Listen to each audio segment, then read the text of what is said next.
हर हर महादेव। एक ऐसी देवी जो स्वर्ग में रहती थी, जहां अमृत, कल्प वृक्ष, देवताओं का वैभव था, जिनके जल की एक बूंद भी पापों को धो देती थी। और उनका नाम है माँ गंगा।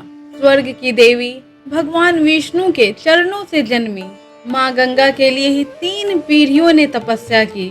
आज हम जानेंगे माँ गंगा की वो कहानियाँ जो ग्रंथों में दबी रह गई, जिन्होंने स्वर्ग छोड़ा और धरती पर आकर अमर हो गई। तो सबसे पहले हम लोग ये जानते हैं कि माँ गंगा है कौन।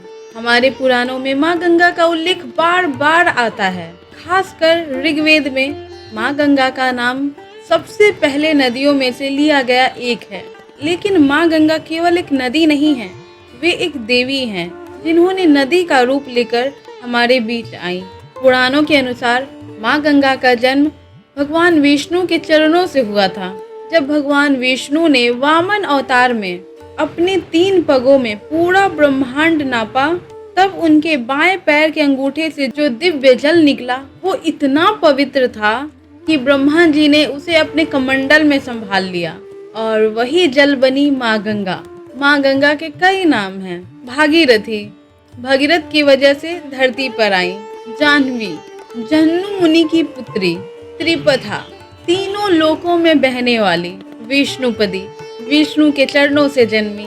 सुरसरी, देवताओं की नदी। और हर नाम के पीछे एक कहानी छुपी है। तो आज हम बात करेंगे उन 60,000 दर्दनाक भटकती आत्माओं की कहानी, जो न स्वर्ग में थी और ना ही धरती पर, बस भटकती रही युगों तक, और जिनके उद्धार के लिए माँ गंगा को पृथ्वी पर आना पड़ा। इस कहानी की शुरुआत होती है उस दौर से जब अयोध्या में एक महान राजा राज करते थे। उनका नाम था महाराज सगर, सूर्यवंश के राजा, भगवान राम के पूर्वज। वो इतने शक्तिशाली थे कि उनके सेना का नाम सुनते ही दुश्मन कांप जाते थे। महाराज सगर ने एक दिन घोषणा की कि मैं अश्वमेध यज्ञ करूंगा। अश्वमेध यज्ञ यानी एक पवित्र घोड़ा छोड़ा जाएगा, और जहां तक वो घोड़ा जाए वो राज्य राजा का हो जाएगा। अगर कोई रोकेगा तो उसे युद्ध करना होगा। राजा सगर की ताकत देखकर देवलोक में हलचल मच गई। इंद्रदेव घबरा गए और उन्होंने एक चाल चली। उन्होंने यज्ञ का घोड़ा चुराकर महर्षि कपिल के आश्रम में छिपा दिया। महर्षि इतनी गहरी तपस्या में थे, बाहर की दुनिया की कुछ भी खबर नहीं थी। राजा सगर के 60,000 पुत्र थे। वे सब निकले घोड़े की तलाश में। पूरी पृथ्वी छान मारी, पहाड़, जंगल, समुद्र, हर जगह ढूंढा, और फिर पहुंचे कपिल मुनि के आश्रम में। वहां घोड़ा था और पास में ही ऋषि ध्यान में बैठे हुए थे। 60,000 पुत्रों ने सोचा यही चोर है, और फिर उन्होंने तपस्या में लीन महर्षि को अपशब्द कहे। ऋषि को जगाने लगे, धक्के दिए, चिल्लाने लगे, और तब कपिल मुनि की आंखें खुली। वो आंखें जो वर्षों से बंद थी, वो आंखें जिनमें हजारों सालों की तपस्या की अग्नि थी।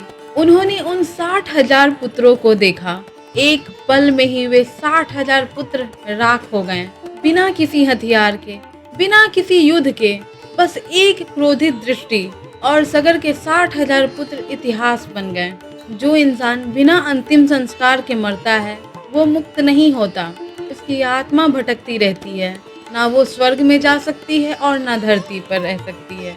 राजा सगर के 60,000 पुत्र युगों तक भटकते रहे, उन्हें मोक्ष नहीं मिली। अगर गंगा का जल उनकी राख को छू लेता तो उन्हें मुक्ति मिल सकती थी, लेकिन माँ गंगा स्वर्ग में थी। माँ गंगा को धरती पर लाने के लिए 3 पीढ़ियों ने हजारों सालों तक तपस्या की, और फिर भगीरथ पर आकर पूरी हुई। राजा सगर के वंशज एक एक करके कोशिश करते रहे। अंशुमान, राजा सगर के पोते, उन्होंने वर्षों तक तपस्या की लेकिन सफल नहीं हुए। दिलीप, अंशुमान के पुत्र, उन्होंने अपना सारा जीवन लगा दिया, लेकिन गंगा धरती पर नहीं आई। 2 पीढ़ियां बीत गई, और तब आए दिलीप के पुत्र भगीरथ। जब भगीरथ को पता चला कि उनके पूर्वज 60,000 आत्माएं अभी तक भटक रही हैं, तो उनके मन में एक संकल्प उठा, चाहे कुछ भी हो जाए, इन आत्माओं को मोक्ष दिलाना है। भगीरथ ने राजपाट छोड़ दिया। महल, सुख, परिवार सब छोड़कर चले गए हिमालय की ओर। उन्होंने वर्षों तक एक पैर पर खड़े होकर ब्रह्मा जी की तपस्या की। वे खड़े रहे ठंड में, गर्मी में, तूफान में भी। भोजन तक नहीं, बस एक ही धुन, माँ गंगा को धरती पर लाना है। और फिर ब्रह्मा जी प्रकट हुए और उन्होंने कहा, वत्स, तुम्हारी भक्ति ने मुझे प्रसन्न किया है, मैं गंगा को धरती पर भेजूंगा। भगीरथ बहुत खुश हुए, लेकिन तभी ब्रह्मा जी ने एक और बात कही। एक समस्या है, गंगा का तेज इतना प्रचंड है, इतना विशाल है, अगर वो सीधे पृथ्वी पर गिरी तो पृथ्वी खंड खंड हो जाएगी, सब कुछ नष्ट हो जाएगा। इसीलिए तुम्हें भगवान शिव की तपस्या करनी होगी, सिर्फ वही गंगा को थाम सकते हैं। तब भगीरथ ने अपनी आंखें बंद की और वो शिव की तपस्या में लीन हो गए। महादेव की तपस्या करना कोई आसान काम नहीं था, लेकिन जब भक्ति सच्ची हो तो महादेव को भी पिघलते देर नहीं लगती। फिर एक दिन भगीरथ के सामने महादेव प्रकट हुए। महादेव ने भगीरथ को देखा, उनकी आंखों में अटूट विश्वास था।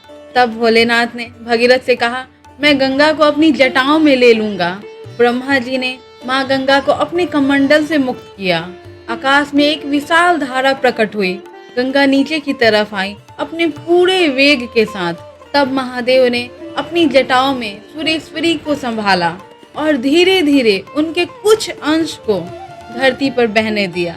और इस प्रकार हुआ माँ गंगा का पृथ्वी पर आगमन। हर हर महादेव।